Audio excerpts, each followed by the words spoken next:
there's all saying that says sometimes the nicest people in Cape Town isn't from Cape Town. In a way, it's interesting. It's you're South African first, then the next thing. Yeah. I'm a South African first, then I happen to be white. Mm. You're South African first, and you happen to be Muslim. You're South African first, and you happen to be Jewish. If you work with the right people, they will tell you continuously, thank you and well done. It's sometimes more expensive for you to cook for yourself at home. Absolutely. One meal. Yeah. Then just say, sure, I'm going to go for a quick steak.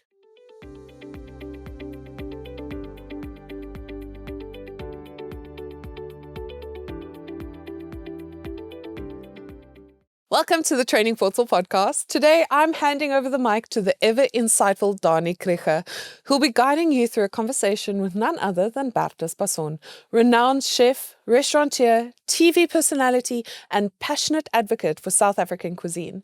From his early days in Nelspruit to working in a top London kitchen at just 17, Bertus has carved out a bold and inspiring culinary journey. In this episode, he shares insights on building a food empire, navigating economic challenges in fine dining, and giving back through the NGO Uzziko, and why sometimes being a humble person still beats fancy fare. Join us as Danie chats with a true icon who brings fire to every plate and purpose to every project. I think in the days, with all of the social media and everything, I think it's even more, and all of the generic content that is produced, I think it's even more important to be yourself and to be authentic. If I think of content in the food world, I find food is becoming more disgusting. It's about people cooking and eating the biggest, most disgusting hamburgers. Yeah. And like nonsense, like nonsense food. And you think but I don't want to cook it and I don't want to eat it. It's actually it doesn't appeal to me in any way. But it is the kind of things that people look at. They go, well, I'd like to eat fatty, greasy, unhappy animal food, and that's just the reality. And I wonder where the market for that sits. But I don't think it's a South African thing, really. Yeah. I think it's like an American, maybe European thing in a way. But I think it's that sort of and also the illusion of wealth is interesting. Yeah. The illusion of what wealth really is. We're trying to teach young people that wealth comes from relationships and people and who you are and who you and what you surround yourself with, and all of a sudden wealth is another fake photo with a fake Bugatti, in a fake airplane with fake money and fake jewelry, and it's just this illusion of wealth. It's just also too much. Yeah, I'm originally from Bloem. And somebody, what my friend said, somebody had to come from there, so we moved down 3 years ago, and it was for me so cool to be in Cape Town, and obviously food is one of the aspects that's so nice. I'm one of the guys that I thought as a Bloemfonteiner, Cape Town is going to be cool, but after it feels like every year I live here, it's like I just discover just how it's more and more. It's just better. It becomes better and better as I discover things. Have you got kids? No. When you've got kids, I started late with kids, so I was late, a bit of a late family man, I suppose. But Cape Town's a great city for kids, though. Yeah. And we're so fortunate that we can spend a lot between Stellenbosch, between Jamestown, where we lived almost a very idyllic country life in a great community, and then Cape Town. And the energy of both are super different, but it's good that your kids can see both. But Cape Town is such a family-oriented city. It's so lucky to be able to live here, and it's so close. From us, Stellenbosch, if it's on a motorbike, I get to town in 35 minutes, 40 minutes. Yeah. It's incredible. Like we're in the world, you leave a winelands destination and you're in a city center. Absolutely. In that amount of time, so it helps. Yeah, it's so diverse. I didn't realize that.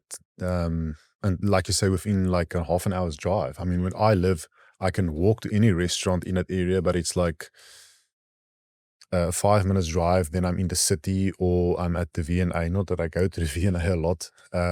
But if you want, you can go to the winelands, you can go to Kalk Bay. So I tell my colleagues, we still have offices in Bloem and in Gesant, and I tell them, come down, why are you living there?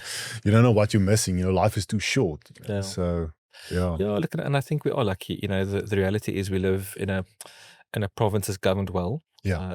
I think it's important. I think the DA is doing a great job. Nothing will ever be perfect. We still live in Africa. Yeah. We're still a third world country in certain aspects. Yeah. And it's life. But if you travel to the Eastern Cape and you realize how fucked it is, and then you come to the Western Cape and it's incredible. Yeah. Or Yeah. you know, we should just really thank our lucky stars to be where we are. Absolutely. And if you live in such an amazing place, I don't think we are thankful enough to live where we live, to be honest with you. We're not grateful enough. And I love all of South Africa. Like I grew up in the north. I was born here, but I grew up in Polokwane, Nelspruit, Witbank, Nelspruit. And I love the bush, and I love every part of South Africa. I mean, I've really traveled South Africa extensively, and people are incredible. But yes, if you want a great lifestyle, you can't beat the Western Cape. It's just but I think the reason why you traveled so much overseas and in the country is why you will appreciate it, because that's what I for work at least I traveled the whole country. And I think there's two things I want to say about that. Is I think it helps you to appreciate the Western Cape and Cape Town. But also I think what is sad is what I'm picking up from a lot of Cape Townians, especially those with a little bit of money, they tend to just disregard the rest of South Africa. They live in Cape Town, they've been living in Stellenbosch their whole lives, and they go on holiday somewhere in the Western Cape or the West Coast, or they go like to Paris or New York or something. And then I think that's a mistake. Because Danie, a lot of Cape Townians think that the Western Cape ends where the Paul Tunnel starts. Yeah. No. But the cool thing is that they always, there's an old saying about there's an old saying that says sometimes the nicest people in Cape Town isn't from Cape Town. Yeah. I'm not a Cape Townian. I was born here, but I grew up somewhere else.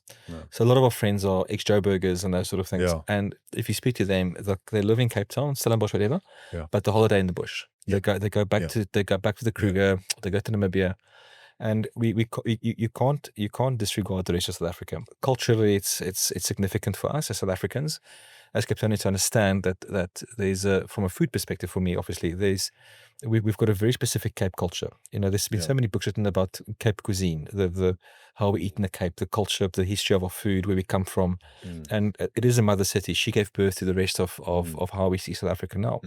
But if you travel through South Africa and you spend time with in the Eastern Cape, coastal villages where people cook simple but incredible food, in Limpopo, it's just amazing, to be able to get a pod from a tart pod, like from a baobab tree, and eat it.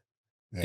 It's delicious. It's nuts. Yeah. To be able to eat mupani worms close from where they came from, it's delicious. To be able to eat a goat that was slaughtered yesterday in a small village, but today it's in the big pot, and there's an old tanny, and it's just goat and onions and salt, but it's delicious. Yeah. We forget those sort of things. Yeah. We sometimes forget that the rest of South Africa it's simpler, as in a way, simpler living, but with its own complexities. Yes. And those complexities are the things that interest me. I really enjoy the fact that our country is so diverse. And from a food perspective, again, there's inspiration everywhere. If it's whatever it is, if it's a skaapkop, and we all relate to those sort of things. That's the other thing that interests me about what we do is, my example was curry powder.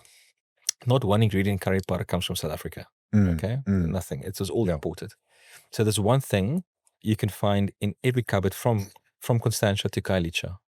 There's going to be curry powder in your Raja Mal curry powder in your cupboard. Yeah, you've got it, I've got it, everybody's got it. Yeah, but the application is different. Yeah. So from the top, usually people tell us we're so different. We're different. You shouldn't get along. You're not the same. Yeah. But the reality is that the lives we live, how we eat and how we interact, and South African kindness and hospitality and those sort of things, it's all the same. Absolutely. And I wish we could see those little golden threads more often. That says that instead of criticizing the differences, is to celebrate the differences. We've got to celebrate our differences, but also be able to explore the differences. So I'm always very honest about my context in South Africa. My context is I'm a Afrikaans speaking middle-aged white South African. That's who I am. I can't change it. Yeah. And I eat like that and I cook like that. However, my neighbor could be a middle-aged Xhosa speaking South African from the Eastern Cape, and he eats and cooks in a different way than me. But I have the opportunity to explore his culture, and he has the opportunity to explore my culture. Yes. And together that becomes South African culture. So we've got this super cool national identity around food, braai vleis, coriander, biltong, droewors, pap, those sort of things, that braaibroodjies that we all enjoy. And then from there it becomes super specific. Yeah. And it's flippin' lekker. Yeah. No, it's so interesting. No, it's so true. I mean, in Sea Point, there's a lot of Jewish people, Yeah. which is not, again, coming from the Free State, it's not something I know.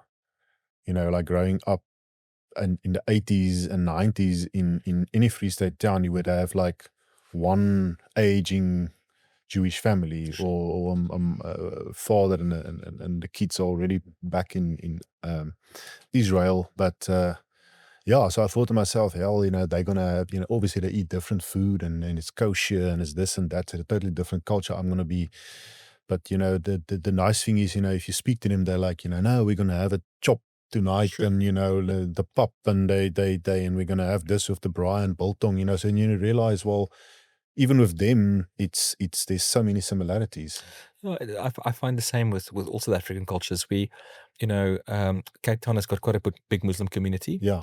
And in a way, it's interesting. It's you're South African first, then the next thing. Yeah. I'm a South African first, then I happen to be white. Mm. You're South African first, and you happen to be Muslim. You're South African first, and you happen to be Jewish. And so it goes. Chinese, Indian, whatever it is, Portuguese. And I think that South African first thing is very special for us. Yes. It's something that we should really nurture of going forward, because the South African first thing allows you to open up. They say, oh, you're flipping like an oak. I don't care about the rest. The rest doesn't really matter as long as you're like an oak and you're South African oak. And that's always a foot in.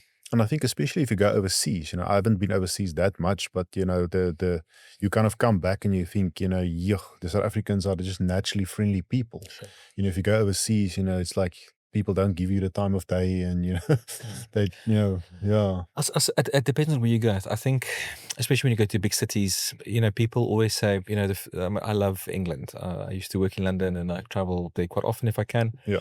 Although it's very expensive at the moment. Yeah. And people used to say, oh, the food in England is terrible. Yeah. English food is incredible. Yeah. The ingredients are probably some of the best in the world.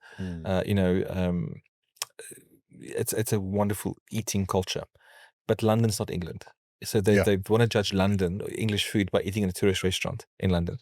And I always think it doesn't matter where you go. If you go to France, if you go to Portugal, if you go to Spain, whatever, you can't judge a country by a city center. It doesn't make any sense. So you've got to leave and go to the countryside to really find what it's about. If you're in Paris, people say, oh, the French are really rude. And then you go to the French countryside and people are flipping cool. Yes, they're lekker. And there's no English, and it's fine. But I can still buy my baguette and find my stinky cheese, and I'll be happy. And I think in South Africa it's the same thing. I'd hate sometimes for foreigners to judge us by our cities. But if you leave a city and you travel to rural South Africa, you're in for a treat. Yeah, that's true. It's true. Listen, you are involved with Uzziko. Yeah. I think that's the only reason why we got the opportunity and to get you here today. But tell me a little bit about your involvement there and how you came to know of Uzziko. Sure. So I live in a community just outside of Stellenbosch called Jamestown, and Jamestown traditionally is an old colored community. And I bought a house there with my wife 11 years ago. And we settled in. Initially they called us inkomers. You come from outside, but I think we're officially Jamestowners now, to be honest with you. And it's an amazing space to be in. And we raising our family in Jamestown. And 2 houses down from me is an amazing human being called Arnold Ockers. And Arnold is sort of the head of Uzziko. It's youth development in Jamestown. And through spending time with Arnold, you realize that it's not just youth development is a pat on the back and hope you have a great life, young man or young lady. It really is involved. And what they've managed to do with Uzziko has really helped in uplifting the whole community. I think I think they address issues that many communities face around the world. Is you've got sort of a disengaged youth in a way that they can't find work and they can't go study, whatever the case might be, and kids become naughty. And how do you take those kids and say, look, we know you're struggling, but there is hope. Yeah. And hope isn't the place where you're going to end up. Hope starts with what we can do now. So what I love about what they do is they take kids on nature camps, and Yes. they've got this wonderful program where they take kids out, and that's it. So our involvement is very little. I mean, the real heroes is Arnold and his team that does amazing work, but we get involved with. We've just sort of launched a little waiter school. So we're training 6 youngsters from our community to become waiters. That's so cool. And in the next few weeks, we'll hopefully be able to put them out into either our restaurants or somewhere else. Fundraising is a big thing for us. We're involved with helping them raise funds. So anywhere we can get involved. And my biggest thing is always, we get involved with food, and then just support. I think Arnold says I'm an ambassador for them, and it's a great honor to be able to do that, and to know that Uzziko started in Jamestown. When we deal with the Jamestown board, when we deal with the Uzziko board, all incredible people. And we're lucky that we like Dr. Tony Naidu, and it's like incredible people to spend time with, which we find inspiring. So I think it works both ways. We get to do cool stuff, but we also find some food for our soul somewhere. Tell me, in your opinion, and what advice, firstly, is being a chef and going into the food industries, do you think today it's still an option for, or a career that young people can pursue? And if so, what advice can you give them as to what to do? And Look, I think cooking is a very viable career. The old saying, whenever you speak to older people, you say, "Oh, I'm a chef." They say, "Yeah, you're going to work forever. Everybody has to eat." It's not really the case. The reality is that it doesn't matter what you do with food, you'll be able to make a living out of it. If you are good at it, you'll be able to excel at it, and it'll it'll afford you a lot. However, you're going to have to work extremely hard. So, if you look at your friends that become accountants and bankers and those sort of things, they're probably going to work, 8, 9, 10 hours a day. You're going to do 14 hours a day plus. This is reality for us is when you become a cook or a chef, you will work when everybody else has a bit of downtime. So you will work over Easter, you will work over Christmas, you will work over birthdays. That's just a reality for us. But that's what we chose. So it's extremely viable. You can make a great living out of it. If we look at how chef salaries have improved over time, we're still not white collar workers. We have to keep in mind that we are blue collar workers. We work with our hands. My t-shirt is dirty because I did work this morning. And we still work physically. So if you're able to do that, you're cool. And if you struggle with that, you won't make it. If you don't have determination and grit, you won't make it. So the thing that I love about our industry is you can walk off the street tomorrow and say to me, "I'm willing to work in a kitchen," and I can say to you, "Okay, cool. You're going to peel a load of potatoes. But I'm going to pay you for it." And you're not going to make a great living in the beginning. But if you're sharp, and if you're connected, and if you're willing to apply yourself, you can work your way from peeling potatoes to becoming a really good head chef somewhere. And that's important. Some of the smartest cooks that I know don't have any formal qualifications. They just started working in kitchens. Some of the very clever cooks that I know are people that has got degrees in history and all sorts of funny things, and they decided later in life they're going to become chefs. So yes, you can make an amazing living out of it. My advice would be is initially when you decide to do it, don't go study first. The courses are extremely expensive depending on where you go. And if you want to go study, choose the course carefully. If you've got a connection in the industry, phone a friend and say, "Look, I'm willing to work for $5,000 a month or whatever to cover my costs for a year." After a year, if you decide that this is what you want to do, then pursue it. Then get the bank loan and pay for the course and do your thing, because the course is really important as well. You can't just write the course off. But I would go for practical experience first in a working restaurant or hotel, to see if I can cope with the hours, the demands, the pressure, the timekeeping, like those sort of things. Makes sense. And then take it from there. The reality is we work in a world where our guests have expectations of us. And you'll see I always talk about guests, not customers. Customers are people that buy sweets at a shop, but a guest is something someone you welcome into your home. And that's what restaurants really are. So your guest in a hotel, for example, wakes up at 6 o'clock in the morning to be there for breakfast at 6:30. You can't be late. You show up. So that's our thing is, if you're a good cook and a good chef and you always show up, you're always there for your guests. And if you understand that, then you'll be okay. Shame, it makes me think, I went to Portugal last year we had pizza. We ordered pizza in Porto, and it was the best. It was such a simple pizza, but it was for some reason, it just had the greatest taste. It was perfect, you know, because I'm, you know, yeah, I eat anything and I love all food, but I thought pizza, like almost like an American pizza, where I thought, yeah, it must be this thick and so much cheese and this and toppings. And it came and it was like mostly that tomato-based thing with a little bit of cheese and some herbs on it. But it was just magical, you know. And what happened was, I was so impressed with that. I took the time. I told the waitress, listen, can you call the chef? And she was like, her eyes got this big. She thought, now I'm going to be complained. And he came over and I said, sir, I just want to say it's the best pizza. I'm 45 years old. This is the best pizza I've had in my life. But you know, you can see he was so happy about that and getting that recognition. You know, is that? But now I thought about that. Is that recognition, if you're a chef and especially now an entry level chef and you work in the kitchen and things and cook, is that something you miss, or do you get that regularly where people compliment you on your food? Sure. Is it? If you work with the right people, Yeah, they will tell you continuously, thank you and well done. That's important. If you don't, then they won't. Yeah. Unfortunately. Yeah. You know, I think I think if we think about the question from a high level, then it's probably about restaurant awards. So I run restaurants, and is it good to get awards for your restaurants? Yes, it's great to get awards for our restaurants. Yeah. Is awards the reason we wake up in the morning? No, it's not. Yeah. We wake up in the morning because our staff wakes up in the morning, and our guests wake up in the morning. An award should be the byproduct of a job well done. Yes. It shouldn't be the reason you're doing the job. And I think, unfortunately, the way that food has been glamorized for young people, they think that they can all be Jamie Oliver or Gordon Ramsay or you know, whoever. And you know, the reality is that very few would make it to that level. 0.5%, 1%, 2% would make it, whatever. It doesn't exist really. It's anomalies. But the reality is, if you really love food and you wake up in the morning just to cook or to bake or to, whatever, or to prep or to, to butcher, then that's why you're there. That's why you exist.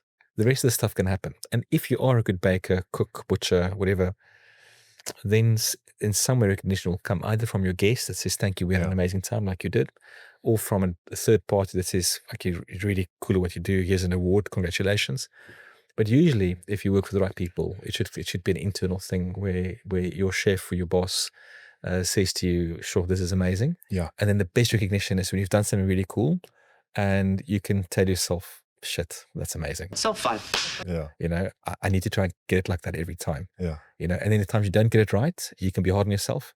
Yeah. And times you get it right, you can be chuffed with yourself. Yeah. And that's actually quite cool. It's like it can become a self-monitoring thing. Tell me, for some reason, when we grew up, let's say now in the 80s and 90s in South Africa, and even in bigger towns like Bloem and Nelspruit and stuff like that, it felt to me, and I spoke to a lot of my peers and stuff of that era, it felt to me as though restaurants were not a big thing. Like even looking at my parents, you know, when they grew up like or they started their careers in Hillbrow of all places. And even then, you know, going to restaurants, there were restaurants, but I gather not as many as we have now. And you used to go like back then they would go and eat a pie at Parkstasie, you know. Yeah. So it feels to me, maybe I'm wrong, but I'm gathering that restaurants became a lot more mainstream, and there's maybe a lot more, and it's become a thing, you know, especially living in Cape Town and maybe Joburg, the biggest cities. People frequent restaurants, you know, and they're picky and they've got their favorite restaurants. Why did you think that change happened? I guess similar than coffee, you know, all of a sudden everyone is now big into coffee. I think restaurants are a wonderful way to escape. It's escapism. So if you go to a good restaurant, you know, and it's going to cost you something, because good restaurants should be expensive, you know, high staff costs, high overheads, those sort of things. Yeah. If you go to a good restaurant, you escape. You have a great meal, great conversation, exceptional wine. You can sit there for 4 or 5 hours, and you would leave there, and you would feel as if you just had a week's holiday. Yeah. And you wake up the next morning, and you think, "Oh, I had a great time last night." restaurants offer a little bit of escapism. It's a place where we get to look after people. Yeah, so it's not just food. It's No, not going and eating a burger. It's a lot more than that. Yeah. And I think if it depends on sort of where you eat. So yes, some restaurants are built. I mean, I love burger joints, and I've got a couple, and some restaurants are built for you just to run in and grab a burger. Yeah. As long as it's a good burger, that's cool. Yeah. And we all have that need that we don't want to cook tonight. We want to grab something quite quickly. But a good restaurant should offer you some form of escapism and you know, take you away from your reality and put you into a different reality to enjoy. And it's not it's not about also the I want to call it this gust of opulence.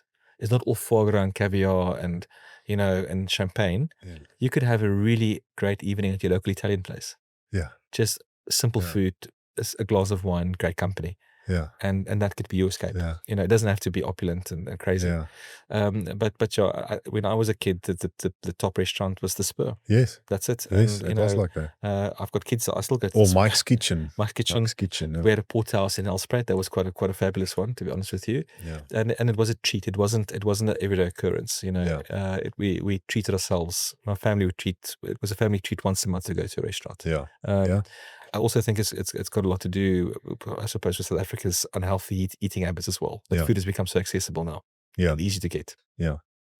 But in terms of, I wondered your opinion, and you would probably know, I mean, the economy is struggling and people, you know, maybe people have less disposable income now even than maybe 10 years ago, 20 years ago, although you gather by the amount of people, especially in Cape Town and Joburg, still frequenting restaurants, going to nice places.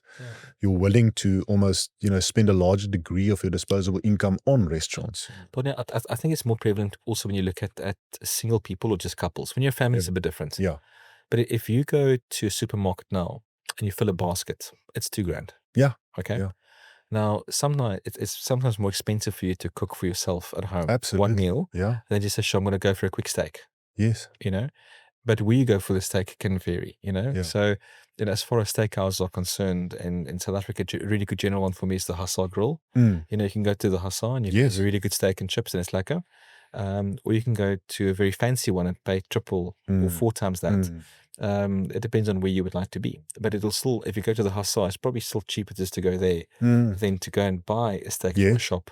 Yes. You know, and prepare it, you know, with all the sides and stuff, and off you go. Yeah. So that's a big factor, I think, is people live smaller lives.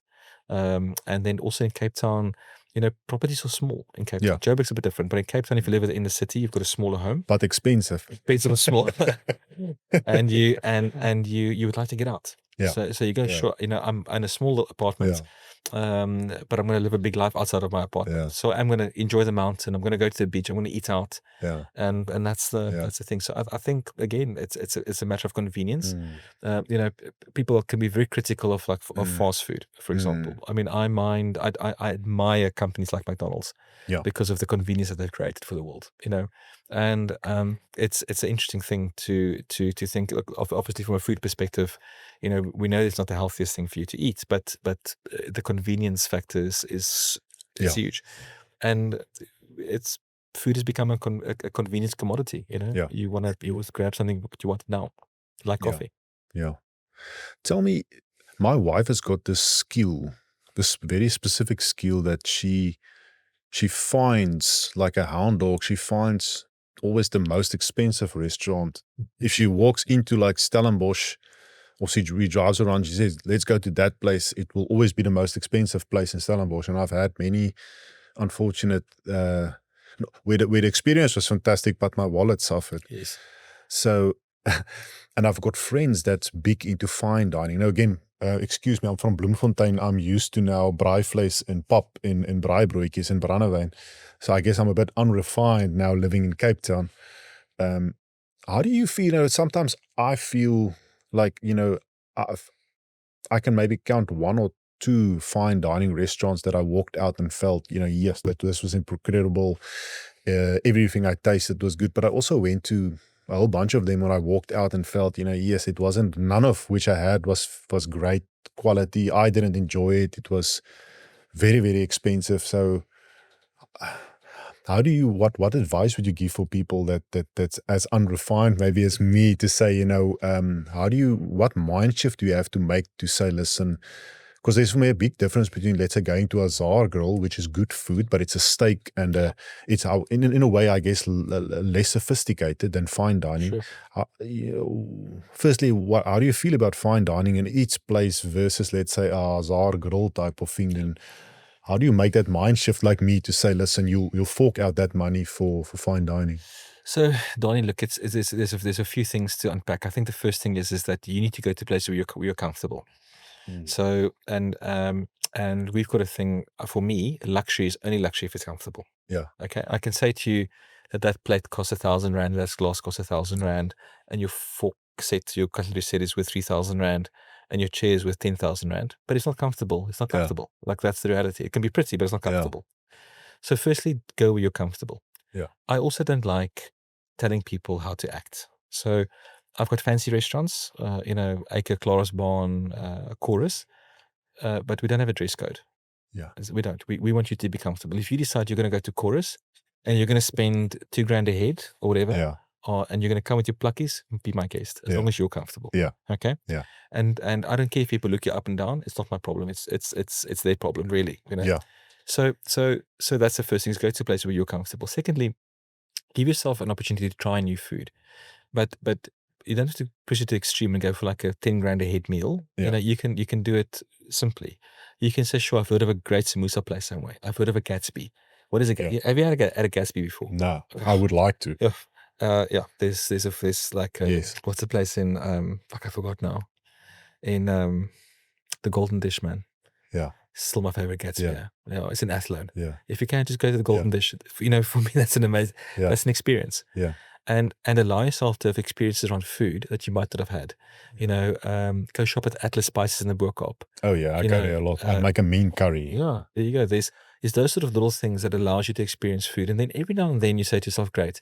If I think of fine dining in Cape Town city centre, one of my favorite restaurants is probably Fame, Peter Temple's restaurant.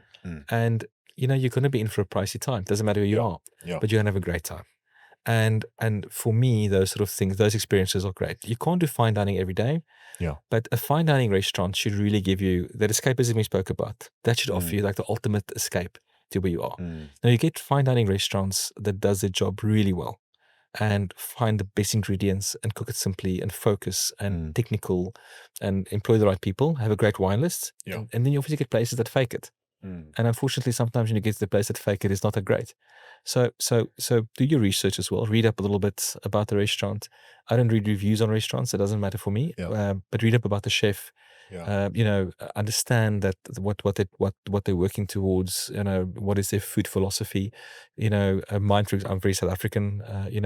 But Fane as an example, Peter and Ashley and Jen, they cross over from Japanese into South African cuisine, which is a really, really cool place to be. Local ingredients, Japanese techniques and stuff. Really amazing. So find out more. It's also your responsibility to find out where you're going to eat. And do some research. You might say, sure, I really like the idea of driving up the West Coast to go eat with Kobus van der Merwe at Wolfgat. Yeah. Beautiful drive in Pot to Pot in Northstead, have an amazing lunch and maybe spend the night. That's an experience. Yeah.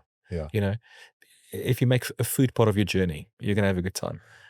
But for me, food is such an interesting thing. It is a very personal thing. Yeah.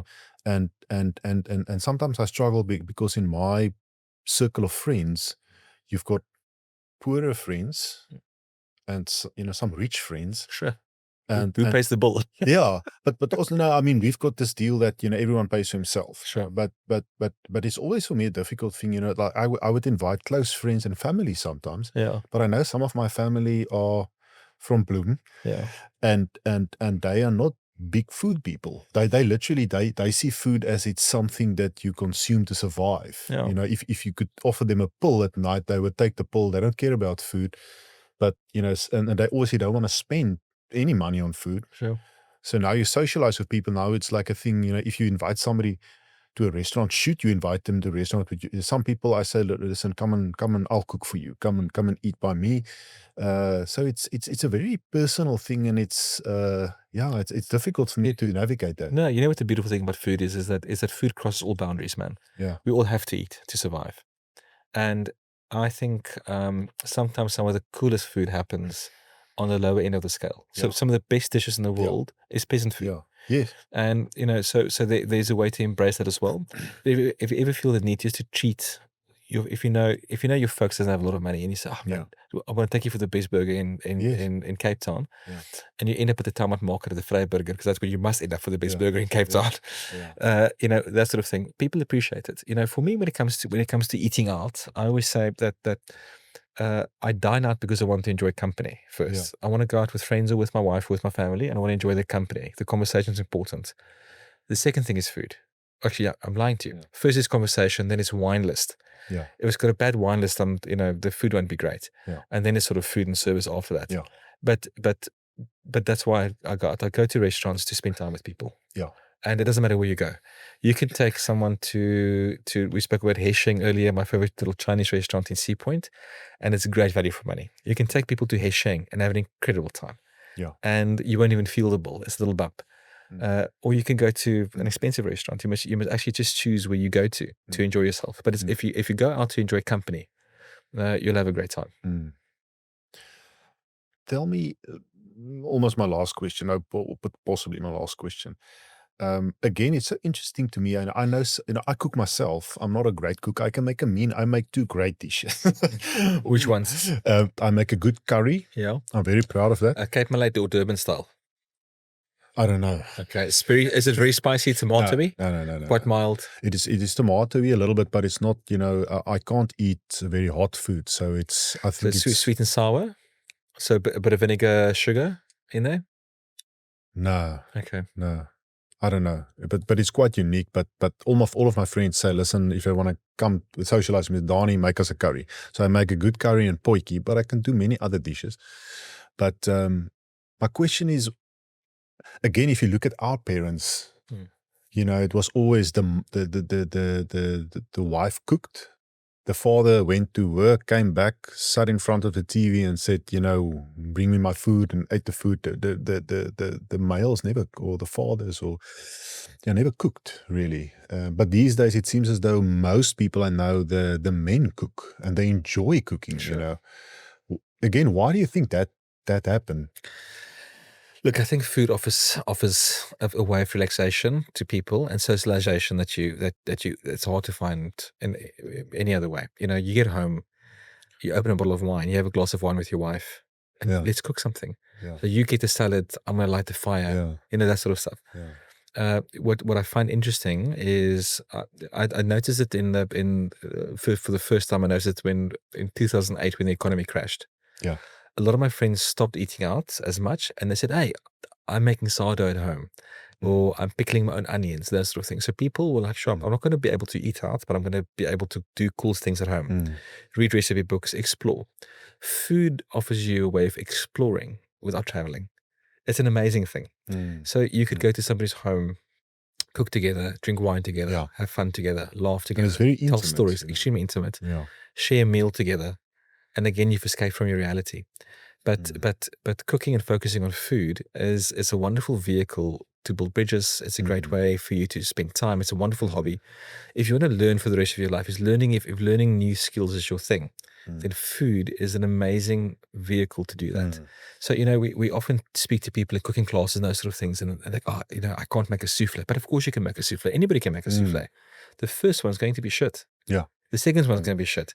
But the 10th one, you're getting to understand nuance.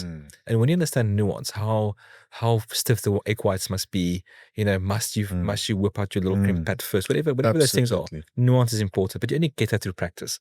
And it's like giving up on things. I think it's a thing that older people do badly. Our age, I'm 46, you're 45. I assume, you were 45 last year when you had your pizza in Portugal. So what we do badly is we don't learn new skills well. And the only way that you're going to grow as a human being is by challenging yourself, by learning new skills. And that's cool. And it's always awkward. So whatever that skill is, you want to learn how to ride a bicycle properly. You want to learn to dive, whatever the thing is. But food is the most accessible way for you to challenge yourself and learn new skills. Cooking at home. And it never have to be a professional cook. It never has to be a career thing. My wife's a chartered accountant. We work together. Okay. She's CA. And I woke up the other day and Marley was making a new sourdough. Okay. She's a great baker. and she's making a new sourdough. I'm like, what are you doing? And she's like, I'm making a new sourdough starter. But we buy sourdough from Jason and from PJ at Speed and stuff from our friends. We can just go get some. She says, no, but it's not the one that we make. Yeah. So in a really busy day, she's going to find time to grow and feed a sourdough starter and to bake bread. Yeah. That's beautiful. You know, there's nothing better than sharing a meal with family and friends. There's nothing better that earths you more, that gives you more grounding than cooking for your family. Yeah. You know, sharing a meal with your kids. Yeah. And it's incredible. At that point, you know, sharing a meal with people, you're right, it is an intimate thing, but the time you spend with people is so important. Yeah. And we get to know each other over meals. Yeah. You know, you can meet somebody. I don't often do business with people if we haven't shared a meal with them. Like, it's a crazy thing. Yeah. I want to spend time with somebody and talk to them over a meal. And by the time that you leave a table, you know sort of people intimately, and you can sort of relate to them a bit better, I suppose. But that's important. It's so important for us to do that. So that's what food does for us. Yeah. Okay, my very, very quickly, my very last question. You've done everything now. Not everything, but you've done a lot of stuff. You know, you went overseas, you opened up multiple restaurants, you did the reality TV shows and stuff. What is the ultimate goal for you? You know, what's the end goal for you, or the end game for you? There's no end game. Yes. We're going to keep on going. Yes. So, you know, in our industry, there's a shelf life on what I do. So there's going to be a time when the production companies are going to say, "Are you too old for fucking television?" So I swear a lot. That's all right. It's like one of those things. So sorry. You're too old for this now. So you're not a TV face anymore. You know, and then you're going to be physically unable to cook. It's going to happen. Yeah. We know we still pick up crates, we still mix bread, we still all those sort of things. So there is no end goal. I want to enjoy what I do for a long time. My business is also diversified over time that I really enjoy. So we've got finer restaurants, we've got more accessible restaurants, we've got burger joints, I've got a little pizza place, and those sort of things. And you enjoy that diversity. I love the diversity of what I do, but also the hobbies that I have forms a part of my day to day. So I live, you know, I ride motorcycles, and I ride motorcycles from restaurant to restaurant. Nice. I drive old Land Rovers, and I drive old Land Rovers from restaurant to restaurant. I hunt, and when I go hunt, I bring meat back to my restaurants. Like those sort of things. You know, I think I'm so fortunate that I've been able to build my lifestyle into my businesses, and that's important. And then over and above that, it's not about me anymore.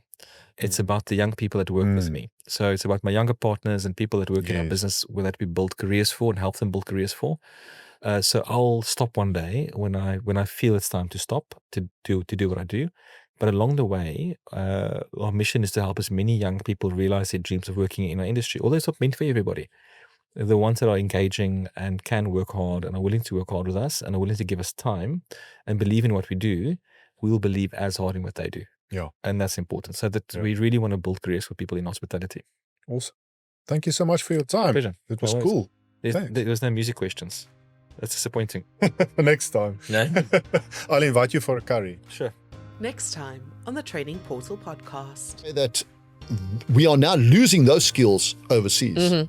So in actual fact, we're training well, we're losing even better. You understand what I'm getting at? So to get at your question kind of more directly, if we look at the comparativeness inside the world, inside of skills, the UK went through a brain drain recently. The aging population, people, did not want to renew their skills. You know what I'm saying? We can't. It's too immigration laws, etc. Study visas, etc. is becoming an issue. I mean, just look at the USA now. The world is in reverse at the moment. It's kind of upside down. So yes, we shouldn't compare, but we can't try and remain unique to our situation. We have to look at the wider market of where I'm going to go in an uncomfortable situation to become employed. Otherwise, you are just not going to survive.